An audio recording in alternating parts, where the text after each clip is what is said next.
¿Fuiste víctima de un delito? ¿Te sentís solo o sola? Ya no lo estás. SOS Víctimas es el programa conducido por Graciela Pera, donde el protagonista es la víctima. Con entrevistas y opiniones de destacados profesionales del derecho. SOS Víctimas te ayudará a comprender por qué la víctima no es escuchada en el proceso penal y lo que sucede con la justicia en la Argentina. SOS Víctimas te escucha. Bienvenidos a una nueva emisión de SOS Víctimas, acá por Radio W, la radio que supera los límites. Hoy, viernes, 14 horas, mi nombre es Graciela Pera, es un programa por y para las víctimas. Gracias a la operación técnica de Paula Giulietti, nuestra locutora oficial de la radio, de Radio W, Marcela Iñiguez, y por allá atrás anda Francisco Martínez, que nunca quiere que lo vean, ¿viste? Entonces se va escondiendo de a poquito. Hoy tenemos un invitado muy, muy especial. César Mayer, abogado penalista. Se formó como abogado también en la Dirección General de Provincias del Ministerio del Interior. Abogado, asesor de empresas en materia civil, comercial y contencioso administrativo. Estudió de Aveledo Gotel. Se desarrolló desde el año 89 hasta la actualidad como abogado penalista, ejerciendo la profesión en forma particular para el estudio Mayer y Asociados. Secretario de Usina de Justicia, nos acompaña en SOS Víctimas. Bueno, César, bienvenido. Hola, Graciela, ¿cómo estás? Gracias. Gusto gracias de verte y de estar acá. Bueno, muchas gracias. Nosotros más gustosos aún. Bueno, queríamos saber tu opinión como penalista. Primero vamos a empezar con el caso, lamentablemente, que habla todo el mundo, del médico que hizo, algunos dicen justicia por mano propia, otros legítima defensa, otros exceso de legítima defensa. Algunas diferencias para que la gente comprenda, el oyente, así en forma simple, las diferencias entre esas tres cosas, si es que las hay. Sí, digamos que el Código Penal exime de responsabilidad en los casos que se consideran de legítima defensa, que es cuando la víctima ha producido un daño en el victimario por causa de defenderse del hecho ilícito, digamos. Si los medios que emplea para defenderse guardan una proporcionalidad con la amenaza que está recibiendo, y si no media un intervalo de tiempo o de lugar entre la defensa y el hecho cometido, entonces se considera que hay una legítima defensa. ¿Esto qué quiere decir? Que si uno es amenazado con que va a ser golpeado con los puños, uno no puede defenderse disparando un arma de fuego. Y si uno es objeto de un robo, no se puede perseguir durante 2 horas al ladrón para terminar matándolo, porque existe esa brecha de tiempo y de lugar que hace que se considera que la legítima defensa es cuando se produce en el momento y cuando es proporcional a la agresión. Pero si existe una brecha de tiempo o de espacio, entonces se considera que puede ser una expresión de venganza y ya no goza de la protección de la legítima defensa. Claro, esto como fue en el año 95, el caso del ingeniero Santos, que creo que persiguió, le habían robado ya la vez 18 el pasacassette del auto y persiguió, no sé si 10 cuadras a los delincuentes y ahí les tiró, les disparó, los mató. Ahí ya hay perseguirlo, ya hay una brecha de distancia y de tiempo. Claro, intervienen otros factores porque por haber sido objeto de múltiples robos, se consideraba que podía haber estado en un estado de emoción violenta y que entonces eso provocó que no quieras seguirse sometiendo más a ese tipo de hechos y perseguirlos y demás. Yo creo recordar, aunque no estoy seguro porque ya hace muchos años de este caso, que se lo consideró exceso en la legítima defensa y tuvo una condena de cumplimiento condicional, o sea, no fue a prisión. Sí, fue menor Pero de... me parece, pero fue, y esto te confieso, me acabo de enterar hace, no sé si ayer o antes de ayer, por una nota que salió en un diario en relación con estos casos, donde hacía un raconto de lo que había pasado con el ingeniero Santos y su caso. Sí. Y ahí me enteré que el ingeniero Santos, familiares de la víctima lo habían demandado civilmente. Sí. Fue Eso me interesa. fue Sí. condenado a pagar una indemnización, pero grandísima, grandísima. No se publicó el monto, pero era muy, muy importante. Luego él apeló, y fue confirmado en todas las instancias, creo que llegó hasta la corte, fue confirmado en todas las instancias el tema de la indemnización que tuvo que pagar a los familiares de los delincuentes. O sea que los delincuentes, si bien los familiares delincuentes tuvieron un familiar muerto, pero cobraron un dinero a raíz de ese familiar muerto. O sea, se hicieron de un peculio, digamos. A pesar de que había provocado la situación es el delincuente. Y era una suma muy importante. Inclusive la nota en el diario decía que a raíz de esta condena el ingeniero había tenido un golpe económico muy importante. O sea, que lo había afectado en su patrimonio mucho. Y en su salud también. Y seguramente sí, en su salud también. Sí. Pero esto viene a cuento de lo que podría suceder con el caso del médico, que si el médico fuese absuelto o se lo considerara exceso en la legítima defensa, no cumpliera pena de prisión, o directamente se lo considerase legítima defensa, aún así creo que los familiares del delincuente muerto podrían intentar un reclamo económico. Creo que ya lo están hablando, Sí, por una suma millonaria, escuché. Claro. O sea que entonces este hombre, porque es paralelo, una cosa es la acción penal, para explicar, ¿no? Y otra cosa es esto que sería una acción civil, el cobro de una indemnización. Sí, pero acá se da la siguiente paradoja. Cuando se habla de las acciones paralelas, nos referimos a las que emprende la víctima. O sea, la víctima emprende una acción penal para lograr una condena de tipo penal. Sí. Y paralelamente tiene que emprender una acción civil para lograr una reparación económica. Pero siempre hablando de la víctima.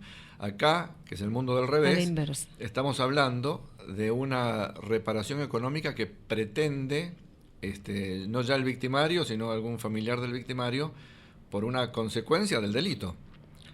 Ahora, si la víctima quisiera emprender una acción civil, ¿contra quién emprende una acción civil? No estoy diciendo esta víctima, porque para mí no es víctima.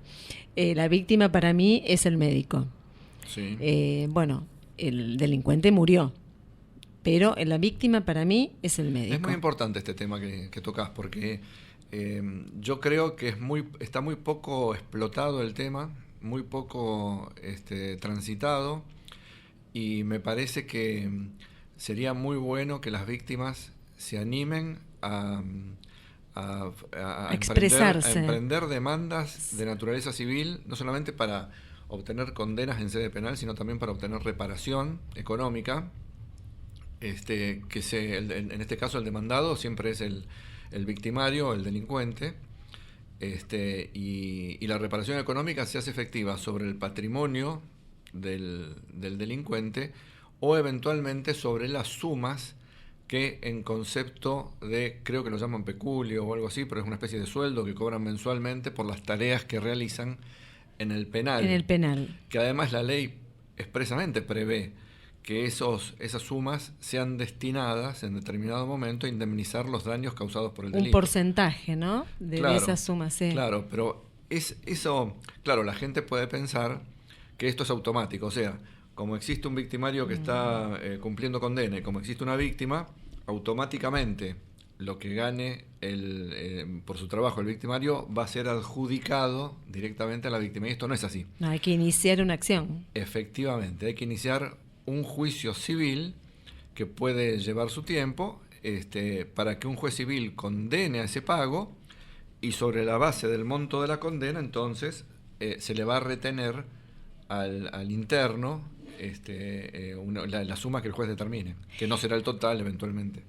Bueno, pero eso tiene un plazo, todo tiene plazos legales acá. Si el homicidio fue, por ejemplo, en 2008, ¿tenés un plazo para iniciar una acción legal contra el interno o no? 2 años, 3 años, o no, o es indefinido. Mira, el Código Civil, que ya no está vigente, para estos casos preveía un plazo de 2 años. Te pregunto por eso, sí. Ahora empezó, el 1 de agosto empezó otro Código Civil, ¿no? Exactamente, pero tengo entendido, no, empezó antes, antes de... ¿Antes? Sí. Pensé. Pero tengo entendido que en el nuevo código, lo que pasa es que no es el tema a los que yo me dedico habitualmente. Tengo entendido que este plazo fue alargado. Me parece que está en 3 años actualmente, pero como mínimo son, uno cuenta con un plazo de 2 años, sin duda. Pero ¿sabes lo que pasa en general? Hasta esto se contradice, porque en general este médico tiene su peculio porque es un médico que ha trabajado toda su vida, es la víctima verdadera porque vino de Paraguay cuando era muy joven a vivir en una villa cercana de ahí, Loma Hermosa, con mucho esfuerzo viajaba a La Plata y se recibió de médico, ¿no? Tiene un peculio importante. Ahora, vos le haces un juicio al interno, que en general no tienen peculio porque viven en una villa miseria o lo que fuera, podés ganar el juicio pero no cobras nada, o cobras ese pequeño porcentaje que vos, es hasta ridículo también. Eso es así, o sea, el reclamo civil se hace efectivo sobre el patrimonio del demandado, que en este caso es el interno, que podrá tener o no algún bien, o esto que supuestamente percibe en la cárcel por las tareas que realiza. Hasta un límite inclusive, tampoco puede ser embargable ni ejecutable el total. Claro, eso es como cualquier sueldo, cualquier jubilación. Sí.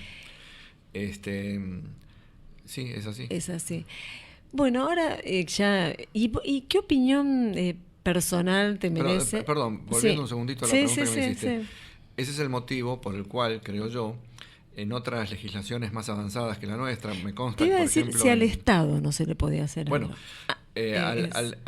No hay ningún precedente de demanda contra el por responsabilidad del Estado que lo podría haber por haber fallado en la función de vigilancia, control y seguridad. Y la seguridad. Exactamente.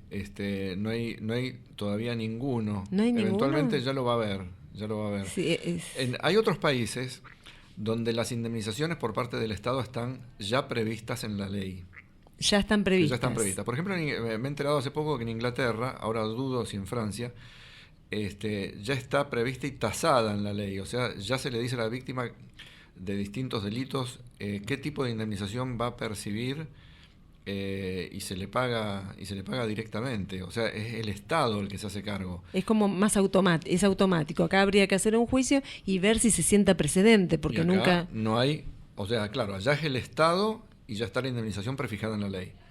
Acá no hay una ley que establezca la indemnización a cargo del Estado, o sea que habría que demandar al delincuente y al Estado, a ambos, por el mismo hecho, en un mismo juicio, y ver qué suerte corre el reclamo.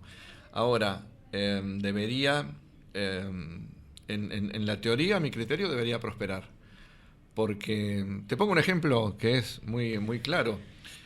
Si vos estás circulando en tu auto y te topaste con un tremendo bache en la Avenida del Libertador y vos circulabas a 60 kilómetros o a 50 kilómetros y rompiste el tren delantero del auto, podés demandar a la municipalidad. Municipio. Claro, podés demandar a la municipalidad porque falló en su actividad de control del estado de las vías de en su deber de cuidado de las vías de donde la gente transita. Por supuesto.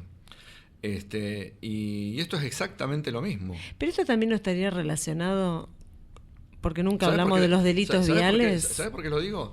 Porque el Estado no te permite que vos vayas y arregles el bache. Claro.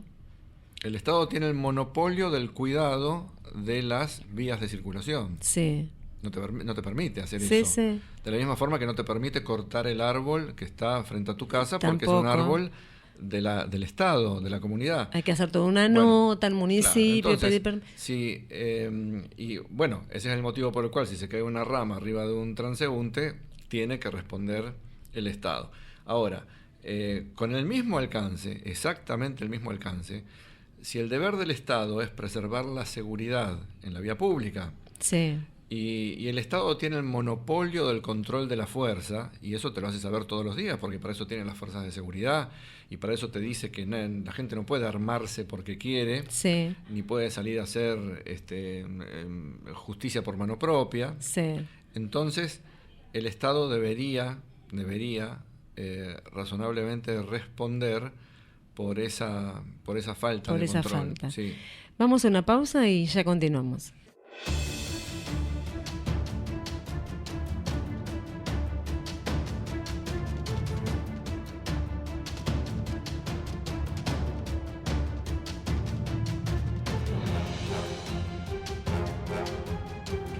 Continuamos en esta segunda parte de SOS Víctimas. Recibimos invitados con la historia de Néstor Alejandro Valdés, que había decidido pasar el domingo en una laguna con su familia. Llegaron a las 11 de la noche a su casa, en San Carlos, en Rafael Castillo, partido de La Matanza. Cuando comenzaron a descargar las cosas del auto, fueron sorprendidos por 3 ladrones armados, uno de ellos una mujer, que se introdujeron en su casa. Cuando quisieron maniatar a sus padres, el policía de 35 años reaccionó y forcejeó con uno de los delincuentes, que le disparó 2 tiros en el pecho y otro en un brazo. Otra versión también indica que los asaltantes empezaron a los gritos cuando vieron colgado el uniforme de Valdés en un perchero, que hasta entonces no se había identificado como policía, y se puso a luchar con ellos en ese instante. Néstor Alejandro Valdés era cabo primero de la Policía Federal, quien prestaba servicio en la Comisaría Segunda de Capital Federal, con jurisdicción en San Telmo y Montserrat. Fue baleado delante de su hijo de 8 años y murió camino al hospital Paroissien. Los delincuentes escaparon con una notebook, 3 celulares en un Peugeot 206. Nos acompañan en el tercer programa de SOS Víctimas su madre Nora Campos y su padre Néstor Valdés. Hola, bueno, Norma, Néstor, gracias por haber venido acá a SOS Víctimas. Y bueno, quería que nos contaras un poquito, después continuamos otra vez un poquito con vos, César, porque es una historia muy interesante esta. Lamentablemente, que nos contaras, bueno, cómo era tu hijo, qué hacía y cómo va o cómo está el juicio, no el juicio, sino la investigación. ¿Puedo corregir un poquito en lo que dijo la chica? Sí, vos decís lo que vos quieras. Sí. No, ese día fuimos la familia, él... Un momento, ¿se escucha bien? Sí. La familia con los chicos. Mi hijo ese día se quedó en casa, vino de trabajar y se quedó en casa porque tenía que volver a ir a trabajar. ¿Tu hijo era policía? Policía, sí. ¿De Capital Federal? De Capital Federal. Policía federal, tenía 31 años. Bueno, voy a ver si lo ayudamos. Bueno, en el momento que terminaba de descargar las cosas, él se fue y se recostó en la cama y en eso entraron la gente esta. Y bueno, empezaron a revisar, me maniataron a mí en el piso, a ellos los agarraron en el fondo de la casa y cuando se volvió la pieza, tomó la notebook del nene que estaba jugando en la pieza y se dio vuelta, corrió la puerta a placar y fue cuando encontró la gorra. Después de acosarme a mí de que si yo era policía o no, salió corriendo de una habitación a la otra gritando acá hay poli, fue cuando ingresaron y hicieron los disparos. Y bueno, yo siempre digo, ¿no es cierto?, de que a mi hijo lo terminan de matar por ser policía, porque ya está herido en el piso, porque la bala que lo mata a él lo atraviesa desde el omóplato del hombro en forma transversal hacia el corazón. Y o sea que ese disparo fue hecho desde una posición de cuando él ya prácticamente estaba caído en el piso. De arriba hacia abajo, o sea, lo afusilan por ser policía. Eso es fusilarlo porque ya estaba herido, sin defensa de nada. Cuando ellos ven su uniforme o su gorra. Encontraron la gorra y eso fue el detonante que ellos descubrieron que había policía en la casa. Y bueno... En ese, perdón,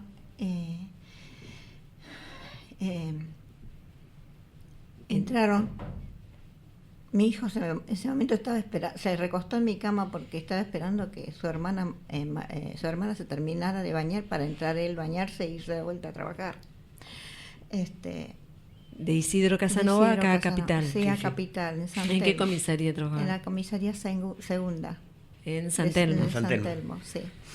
Y bueno, entraron estos, pero no eran solamente 3 masculinos y una femenina, eran 3 autos que estaban. Porque yo antes de que entraron, estaba en la ventana de mi pieza da a la vereda. Y como estaban entrando ellos las cosas que habíamos venido de afuera, de haber pasado el día, mi hijo, Alejandro, su hermano menor, y su esposa se quedaron en la casa. Él había venido a trabajar y se quedó en la casa. Entonces, él tenía que ir a trabajar ya ese momento, cuando... ¿Qué hora era? Eran las 12 y cuarto de la noche cuando entraron. Cuando ellos entraron. Venía a trabajar de noche acá en la Sí, comisaría. porque él trabajaba en la brigada. Él estaba en la brigada de San Telmo. Sí. Y bueno, cuando entraron 3 y una mujer, pero había más gente afuera. Más gente afuera. Más delincuentes afuera. Porque ¿Eran todos mayores? Sí. El Sí, por que lo disparó que nosotros vimos, sí, los que estaban adentro, sí, por lo menos eran todos mayores. Sí, eran mayores. ¿Y en qué se ha podido averiguar algo? ¿Hay alguna instrucción de la causa? Bueno, habrán abierto alguna averiguación, pero ¿en qué está? Sí, ¿En qué año, qué día y qué año? Bien, recordarnos. El 16 de enero del 2012. 2 y cuarto de la noche fue cuando... Hace 4 años. 4 años. O sea, esto pasó tan ligero que cuando ellos revisaban la casa, los placares, ya lo habían atado a mi esposo, a mí me agarraron atrás en el lavadero, a mis otros hijos en la cocina, a su hijito de 8 años en ese entonces estaba en la computadora, fueron y lo sacaron de ahí y lo llevaron, y él pidió por su papá que no le hicieran nada.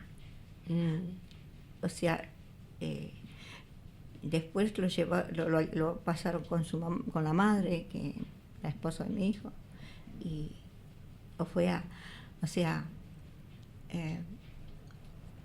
y ellos revisaban el placar, ahí estaba la gorra de mi hijo. Cuando revisan los placares, mi hijo estaba en mi pieza recostado. Sí. Cuando revisan los placares, cae la gorra de mi hijo, de ahí. Y ahí fue donde lo remataron. Claro. Ahí fue cuando mi hijo se despertó, se trabó en lucha en la pieza porque se escuchó los gritos. No sé si lo sacaron o saltó, lo tiraron por la ventana herido y después lo terminaron de matar. Bueno, vamos a un poquito con César. Bueno, sabemos que últimamente en estos últimos años, en los años de democracia, es como que se ha generado un determinado odio hacia todo lo que fuera Fuerzas Armadas, ya sea militares o policía. Y yo creo que se ha confundido la palabra autoridad con autoritarismo. Y como que todos los militares y los policías son malos, cuando su hijo era una persona decente, un policía que iba a trabajar y a cumplir sus funciones en Montserrat. ¿Vos qué crees que por qué viene pasando esto? ¿Cómo se va generando esto? Eso se dio por el tema del gobierno de la dictadura militar, en que hubo, digamos, un abuso en conjunto por parte de fuerzas militares con fuerzas de seguridad, abuso de estas fuerzas para utilizarlas en la represión ilegal, y entonces desde aquella época quedó el estigma que hacía que la sociedad civil en general y sobre todo los políticos que querían congraciarse, usar el tema de los derechos humanos. Claro, el discurso fuera en contra de las fuerzas, Y no solamente de la fuerza, sino en contra de todo aquello que representase o fuese que fuera una representación de autoridad. Sí. Y me parece que ahí empezó a relajarse todo porque se dio en distintos ámbitos, en el ámbito educativo también. Desde las mismas autoridades comenzó a rebajarse, digamos, la autoridad de los docentes. Sí, le pegan a los maestros, a los profesores. Hace poquito también, hace unos días, le pegaron una madre le pegó a una profesora. No importa lo que el chico haga, no se lo puede sancionar, no se le puede decir nada, no se lo puede expulsar del colegio porque eso es estigmatizarlo, la sanción lo mismo. No se le puede poner un aplazo porque es estigmatizarlo, entonces hay que ponerle una nota que no representa nada. Ahora, está todo trastocado en ese sentido y me parece que viene desde entonces, ¿no? Ahora, ¿qué es? Bueno, pero también viene un poco de la mano del abolicionismo y el Levitt Approach y Zaffaroni, porque es contradictorio, porque Zaffaroni justo dice que no hay que estigmatizar justamente, pero no estigmatizar a la gente de la villa o a los montoneros o a los que estuvieron en la lucha terrorista, pero sí se dedicaron a estigmatizar la otra parte, a las Fuerzas Armadas, a la policía, cuando yo me parece que la justicia debe ser justa, valga la redundancia, hacia ambas partes. En todos lados hay gente buena y mala y el que comete un delito debe ser sancionado, sea policía, sea el chico que está en la villa, vos, yo, quien fuera. ¿Puede ser una introducción también de este abolicionismo o no? Sí, yo creo que sí.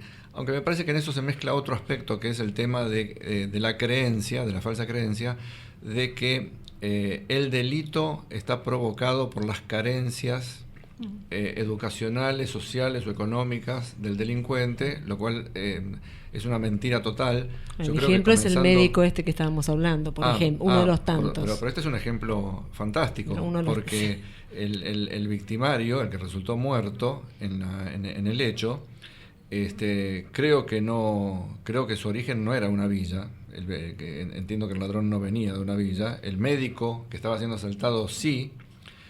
Y había hecho, digamos, toda una carrera virtuosa de trabajo desde que era chico, de estudio y demás. Viajando en tren porque no tenía plata, la Universidad de La Plata para recibirse. Eso lo que demuestra es que no importa tanto la procedencia o las circunstancias que uno haya tenido que atravesar, importan otros factores. Pero para el abolicionismo la culpable son las carencias económicas. Entonces, si hay dificultades económicas en el país, como las hay, eso justificaría, digamos, cualquier al delincuente. Justificaría al delincuente, cualquier hecho. Claro. Lo cual es equívoco, porque en Argentina, según la Universidad Católica, hay 1 de cada 4 personas es pobre. 1 de cada 4 personas. Sí. Si el pobre fuese por ser pobre delincuente, no podríamos salir a la calle directamente. Claro. Tendríamos que estar encerrados porque con 1 de cada 3 que nos topáramos nos querría robar o nos querría matar. Eso no es así. Entonces, y hay otra cuestión. Me da la sensación que comenzando por Zaffaroni y todos los otros cerebros que postulan incluidos esta teoría, algunos que están en este gobierno también. Sí, me da la sensación de que nunca han visitado una cárcel de máxima seguridad. Nunca. Porque lo que uno se encuentra cuando va a las cárceles no es gente pobre, que eventualmente será también pobre. Pero básicamente no es gente pobre, uno se encuentra con psicópatas. Claro. Hay mucha diferencia entre ser pobre y ser delincuente. Bueno, la diferencia está en ser un psicópata. Todo delincuente es un psicópata. Aparte es ofender al pobre, porque yo conozco muchísimos pobres que no delinquen. De hecho, en mi caso personal, la persona que más me ayudó era de una villa y la persona que mató era de una villa. Y ahí viene la balanza, la contraposición. Eso, por supuesto. Y la persona esta, que era testigo de identidad reservada, le dio estudios universitarios a sus hijos, siendo de una villa. Entonces hay que desmitificar esto. Perdón. Sí. Yo digo que la pobreza no hace de que uno sea delincuente. No, porque es lo que estamos diciendo. Nosotros como familia no venimos de una corona de oro ni. Sí. Yo me puse a trabajar a los 11 años por no sacarle la moneda a mi padre. Pero le digo esto, y no quiero ser ejemplo de nadie, ni quiero que lo tomen como ejemplo, iba a trabajar por la ropa y por la comida. Sí. Y eso a mí no me llevó a ser No, es un muy delincuente, buen ejemplo el que está dando. ¿Entiendes? Sí. Crié mis hijos con todos los valores de la vida. ¿Cuántos hijos? 6 hijos. 6 hijos. Sí. Y Y yo no me siento menos ni se me cae nada por haber trabajado toda mi vida.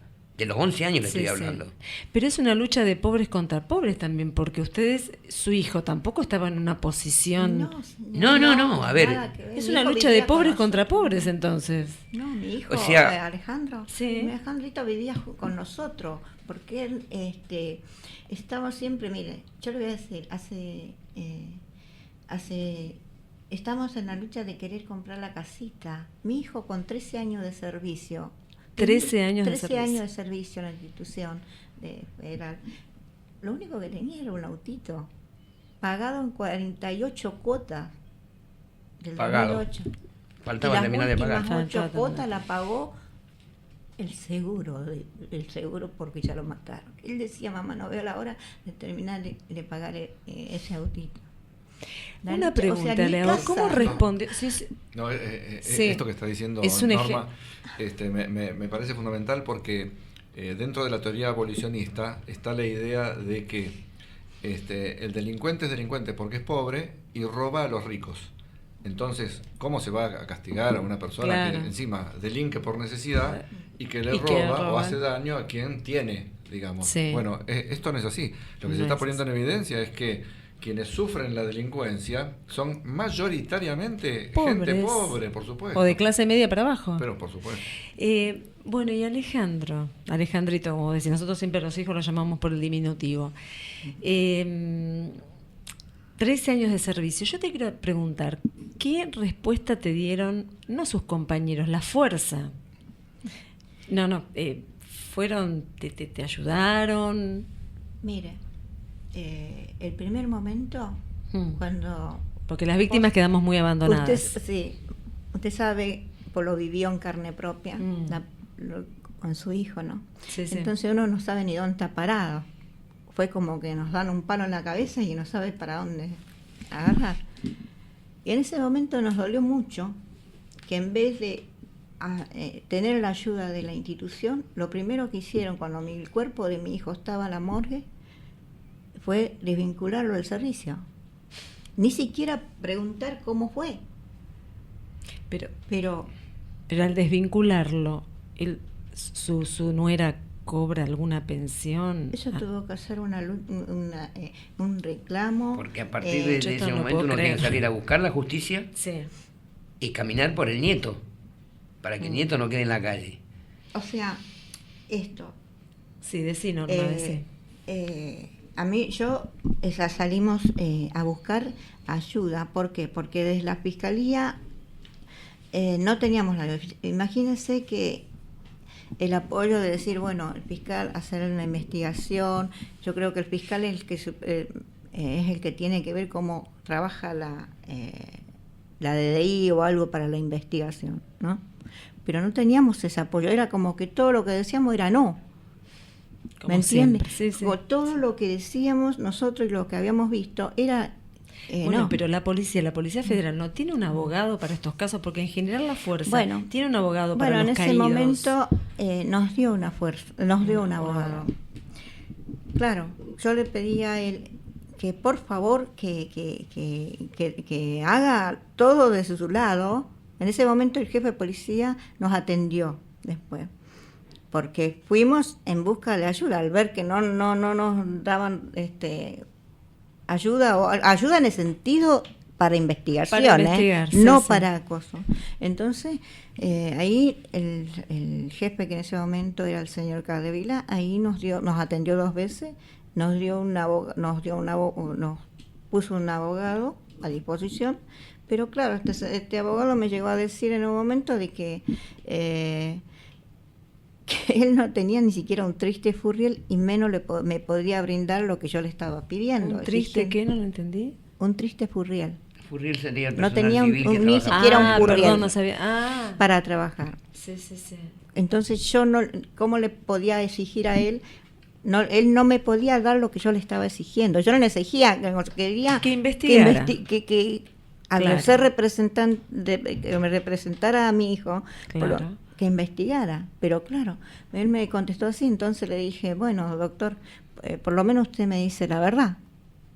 El día de mañana yo le voy a dar la mano cuando lo cruce, porque sé que me dijo la verdad. Después, bueno, hemos pedido ayuda en la parte de homicidio, pero no hemos recibido, la verdad. De la fuerza tampoco no han recibido ayuda. Aparte de homicidio, Es así. De homicidio. Homicidio de la Policía Federal. Sí, sí. Nada. Hemos Nada. llevado la copia, hemos llamado, pero la verdad que me sentí el abandono total. Sí, lo que sentimos las víctimas todas, abandonadas totalmente a la suerte. En ese entonces fui también, en el gobierno anterior, fui al ministerio, ahí me atendió la señora Camaño. Graciela No, Camaño. Graciela Camaño. La secretaria de Nilda Garré. de la señora Garré. Sí. No, Camaño no. Camaño no, entonces. Ay, ¿cómo no, es? no, Graciela Camaño es la que No, estaba. no, no. Sí. Ay. Bueno, Bueno, no importa. pero Fue al fuimos en ministerio, busca... el ministerio donde estaba Nilda el Garré. Sí. Sí. Pero nos atendió la Una secretaria de sí. ella. ¿Y? En busca de ayuda para que intervengan para la investigación. Y ahí recuerdo que me mira así y me dice, ¿dónde pasó el caso? Y le dije, en casa. No le corresponde nada. Pero uno no fue a decirle, a ver ¿Qué plata qué tengo? dinero, qué cosa corresponde. Yo fui a pedir ayuda En la parte en penal. la parte penal Te de quiere investigación. detenidos a los que asesinaron a tu hijo. Claro, eso que es lo me querés. ayuden, porque en la fiscalía veía que nada, que no se investigaba. Y actualmente, porque vos me dijiste que había un detenido, bueno, Sí, sí. ¿Se puede Todo hablar de eso o No, de eso no puedo hablar Bueno, porque todavía está en el perfecto. equipo de punto de investigación. Pero lo que yo, también hemos tenido que ser nosotros, salir a la calle, A buscar. a buscar prácticamente la investigación, hacerla nosotros. ¿cómo era tu hijo? Si te vas a poner mal, no te hago hablar. Yo es para No, que lo no, recuerdes ¿cómo bien.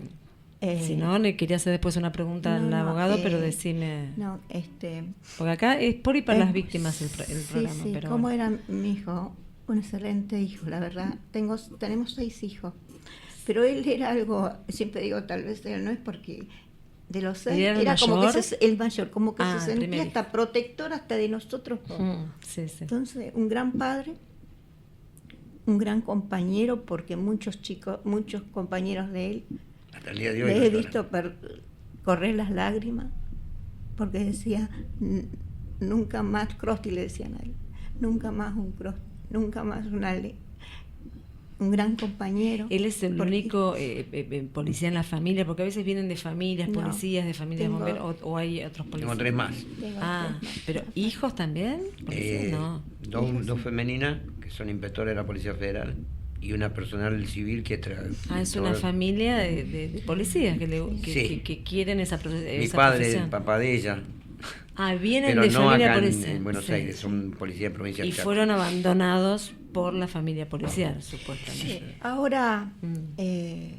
ahora con los nuevos, La nueva la administración. nueva administración, digamos, he vuelto a pedir una audiencia al nuevo jefe que está. Sí. No me puedo decir que el señor Cabildo no me haya atendido, sí me atendió en ese Sí. entonces, pero la verdad la orden que dieron no hicieron nada, no aportaron nada, no hicieron nada en la investigación. Pero ahora nos ha recibido el nuevo jefe de policía. Sí. Espero y le hemos pedido de vuelta ¿Cómo se lo que llama no el nuevo hicieron. jefe? El señor Roncaglia. Roncaglia. Roncaglia. Le he pedido al nuevo jefe, le hemos pedido que nos ayude a la investigación, ya que la Policía Federal, así como tienen todos los elementos para poder hacer la investigación o poder llegar a... Sí, porque yo pensé hasta que a ahora- ellos les es más fácil Sí. estando ahí adentro, Claro. que es... Sí, no, y bueno, se comprometieron a que van a ayudarnos, digamos, a eso. Y a la 2012-2016, 4 años. 4 años y años, 7 sí. meses. 4 años y 7 Sí, meses. ¿Fue en sí, enero sí, esto? Sí, sí. En enero. O sea, hubo una luz en octubre del año pasado porque fue un ministro último que estuvo en provincia que ese ministro fue quien nos dio, realmente nos escuchó y pudo Sí. ayudarnos a que se siga la investigación, investigación. y que lleguen a un imputado. Que es el que está actualmente que no querés hablar. Está guardadito ahí. Está y bueno, perfecto. lo No dejamos- puedo hablar porque No, perfecto. puedo hablar porque Perfecto. se sigue No, me investigación. parece muy bien. Por eso. En cuanto, bueno, No, César, no, sí, quiero sí, comentar intervení una cosa que porque dijo es Norma. la desprotección de la Vos fijate, víctima que tanto decimos en Usina, ¿no? Vos fíjate, en este caso la víctima fatal fue un policía en actividad. Un policía en actividad.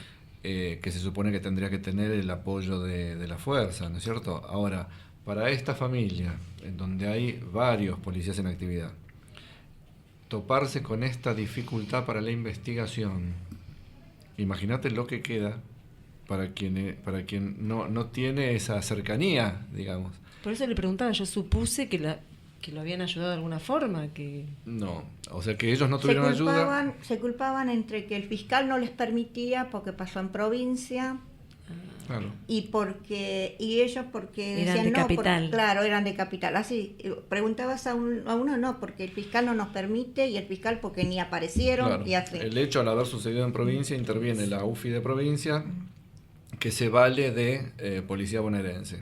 Entonces, bueno, pero podrían Policía tener un Federal- contacto igual. Yo creo que sí, y que se justificaría además. Claro, Sí, pero, a ver, Pero gracias, sí. lo que se Lo de qué Tuvimos- quieren. llegamos a tener el problema que el juez de la causa nos echa del letrado de él. también, sí. ¿Cómo, porque cómo no- eso? El juez nos echa de la causa ¿Y el del nombre del juez cuál es? Pino ¿No se Guevara. acuerda? Pino Guevara. Le juzgaron Resulta que un los día recibimos una citación El juez de al juzgado. garantías. Sí, el juez que Y tiene cuando la nos causa. presentamos al juzgado me dice, nosotros fuimos entusiasmados que había alguna novedad buena en el término de cómo es. Sí, sí. Y resulta que él nos había citado para hacernos firmar un pedido de un abogado de oficio. Nosotros estamos pagando un abogado y le digo, déjeme consultar con mi abogado, después veremos lo que pasa. Porque nosotros no Y ahí automáticamente dice, salgan de acá, mándense a mudar, Ya, a ver rajen, policía, rajen. sáquenme a esta gente de acá. Pero mal.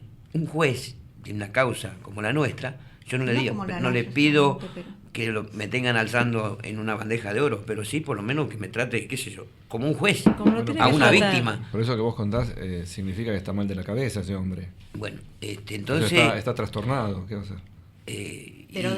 Pero después hizo una nota diciendo que la mamá alterada hizo una nota. Bueno, digo, no tergiversan las que Sí. siempre terminan tergiversando las cosas, sí. Pero no entendí el tema, un juez, ¿le iba a poner un abogado? Claro. Claro. Ustedes tenían su abogado particular que pagaban. Claro, que sacamos pagan. hasta crédito del banco para pagar abogados. Crédito del banco para pagar un abogado. para poder pagar 120.000 pesos en abogado. Que la verdad que cambiamos Llevábamos de ahí. 3 abogados. 3 abogados. Sí, me imagino. Y la verdad que ni siquiera no hicieron nada, veo, porque no todos los abogados son iguales, ¿no? Porque yo no quiero decir eso, por favor, no quiero que lo tomen así. No, pero es verdad, 3 abogados. Decirme, por ejemplo, de 50.000 pesos hasta el juicio. Y cuando ni 50.000 siquiera pesos. investigaron nada, ni hizo nada, todo lo que estaba en la causa fue aportado por nosotros, porque nosotros hemos, y no han hecho nada. Entonces, Bueno, eso es para que también, como dice la señora, no son, como dice Norma, no no. son todos iguales, pero para que los colegas hagan un mea culpa también. ¿o Bueno, no? pero ese O es el sea, motivo principal por el cual Usina. Usina de Justicia en este momento está postulando y en estrecho contacto, por ejemplo, con el Ministerio de Justicia de la provincia de Buenos Aires, para que se cree un cuerpo de abogados de la víctima que sea gratuito y que acompañe a la víctima o a los familiares de la víctima a lo largo de todo el proceso, sin importar inclusive la capacidad económica, de manera que eso sea un beneficio para todo el mundo y que el que diga, no, yo quiero tener mi abogado particular porque lo voy a pagar, bueno, lo tenga, pero el que no lo tiene, cuente con ese abogado desde el principio. Y afortunadamente, por lo que podemos saber, el ministro Ferrari, que es el nuevo ministro de Justicia, está detrás de sancionar una ley que contemple esto. Claro, que hay que hacerle unos ajustes. Que hay que hacerle algunos ajustes. A gusto de la víctima, no digo a gusto de los que fuimos víctimas, hay unos pequeños ajustes, ¿no? Creo que hay que hacer. Sí, es un comienzo. Es un comienzo importante, seguro. Bueno, Néstor, ¿y su hijo cómo era? Usted como papá. Lo voy a hacer hablar a usted, no, señor. No tengo palabras, porque era todo en la casa. Él era todo. A pesar que somos los padres, pero él que no nos falte nada a nosotros, que no le falte nada a las hermanas. Tenía Pero era la persona la pelea de por llamar. su hijo, de que su hijo esté bien siempre. ¿Cuánto tiene el nene ahora? Ahora ¿Qué tiene edad 12 años. 12 años, en el momento 8. 8 años. Un nene chiquito. Entraron Sí. a la casa, le Lo mataron vivió al padre todo. adelante de Lo casa vivió todo. y vivió todo el chico adelante, un nene de 8 años. Imagínense, hoy nosotros vamos a verlo, lo traemos, lo tenemos porque está en el Chaco.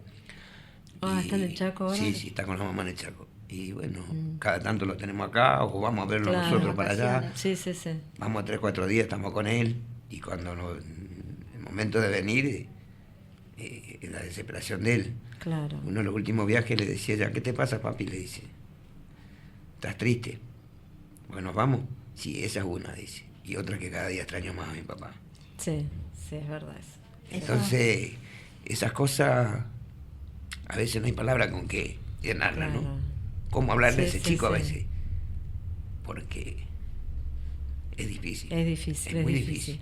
Bueno, que es lo que hablábamos del desamparo de la víctima, del desamparo económico, el desamparo legal, Y el desamparo de destrato. todo, el distrato, El las destrato y el barbaridades. abandono, porque lo que cuentan ellos acerca de su encuentro con el juez de la causa. El nombre del juez me dijo era Pino Guevara. Pino Pino Guevara, Guevara, la matanza. juez de La matanza, garantías, Juez de garantía de la matanza. de la matanza. Él es el que está a cargo de la causa. De Perdón, la causa. El encuentro, No, por favor. el encuentro con la víctima, que debería haber sido contenedor, explicarle sus derechos. Sí. O sea, me da la sensación de que no puede ser juez ese hombre. Claro. Y bueno, el otro día estuvo hablando usted de Oficina de Justicia, participamos de un encuentro nosotros, Ah, ustedes fueron a San Isidro. San Isidro. Me parece excelente lo que están queriendo hacer, porque sí, el gobierno, o sea, la gestión anterior del gobierno en La Plata tenía una asistencia a la víctima y tenía los abogados. Yo Pero no tengo no fue- miedo a decirle, porque nunca tuve la oportunidad de agarrarme ni por teléfono con la gente que vino. Vinieron 2 veces a casa, se sentaron en la mesa de casa, tomaron café, mate, no es sacar en cara. Escucharon. Nos escucharon, pero nunca movieron un dedo. Y eran asistencia a las víctimas. Sí, es muy Sí. defectuosa la asistencia a las Sí. víctimas. Ahora se está mejorando mucho, según entiendo, pero sin duda lo que no existía antes era el acompañamiento por un abogado. No existía antes. Y ahora de lo que se trata es de que la Bueno. víctima cuente con un abogado que tenga acceso directo al expediente y pueda estar informando a la víctima de todo lo que va pasando. Claro, Claro, desde el uno momento. no buscaba, No. uno no buscaba que ellos nos representen. Buscamos que nos guíen, que eso, ¿me entiende? Esa es la necesidad y el pedido de todas las personas que están en su misma situación. Que nos guíe. Claro.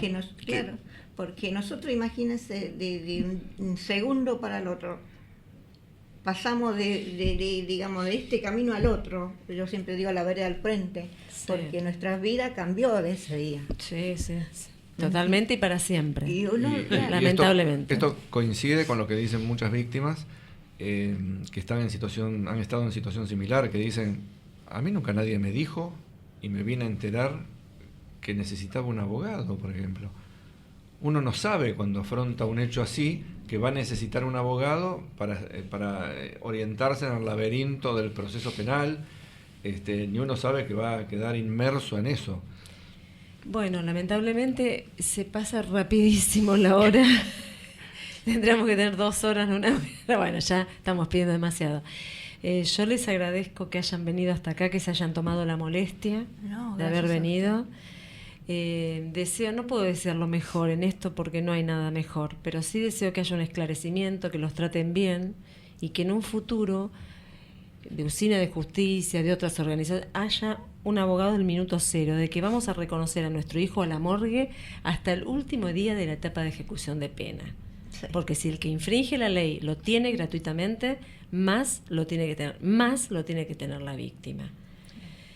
Bueno, lo último que quieres decir, breve. ¿Puedo decir una cosita? Sí. Yo lo que sigo diciendo en el camino que recorrimos y cosas, de que nos duele cuando hablan en general la familia de policía. Todos los policías son corruptos. Todos son corruptos. Te entiendo. E imagínense cuánto sufre los hijos de aquellos policías que han o los que están en día, que a veces los padres también, sí. de que todos sean considerados, los meten a todos en la misma bolsa. Bueno, yo no digo que no hay, sí, o no puede, como en todo ámbito. ¿Me entiendes? Pero que hay muy buenos policías, muchos buenos policías que realmente quieren su profesión y llevan su profesión. Bueno, nosotros podríamos decir que muchos se ha dado en los últimos tiempos, muchos políticos corruptos y muchos jueces corruptos también, ¿o no? Sí. No todos, pero muchos, así que hay que medir las palabras a veces. Bueno, les agradezco. Le agradezco, nosotros le agradecemos a ustedes. No, yo le agradezco que hayan viajado, que hayan venido, perdón, un poquito lejos, Norma Campos, Néstor Valdés, padres de Néstor Alejandro. Y bueno, César, muchas gracias. Gracias a vos, un placer. Por tu humildad de haber venido a mi programa. No, por favor, gracias. Nos vemos. Ahora Marcela nos dice. Hasta la semana próxima informamos a toda la audiencia que empezaremos en un nuevo horario los sábados a las 11 de la mañana y también agradecemos, ya que Graciela Pera formará parte de la Cumbre Internacional de Jóvenes Líderes que va a tener lugar el 6 de septiembre y donde será distinguida por la lucha en la causa de su hijo Matías. Agradecemos muchísimo al director de Jóvenes Líderes, Leandro Biotto. Hasta la semana próxima en SOS Víctimas.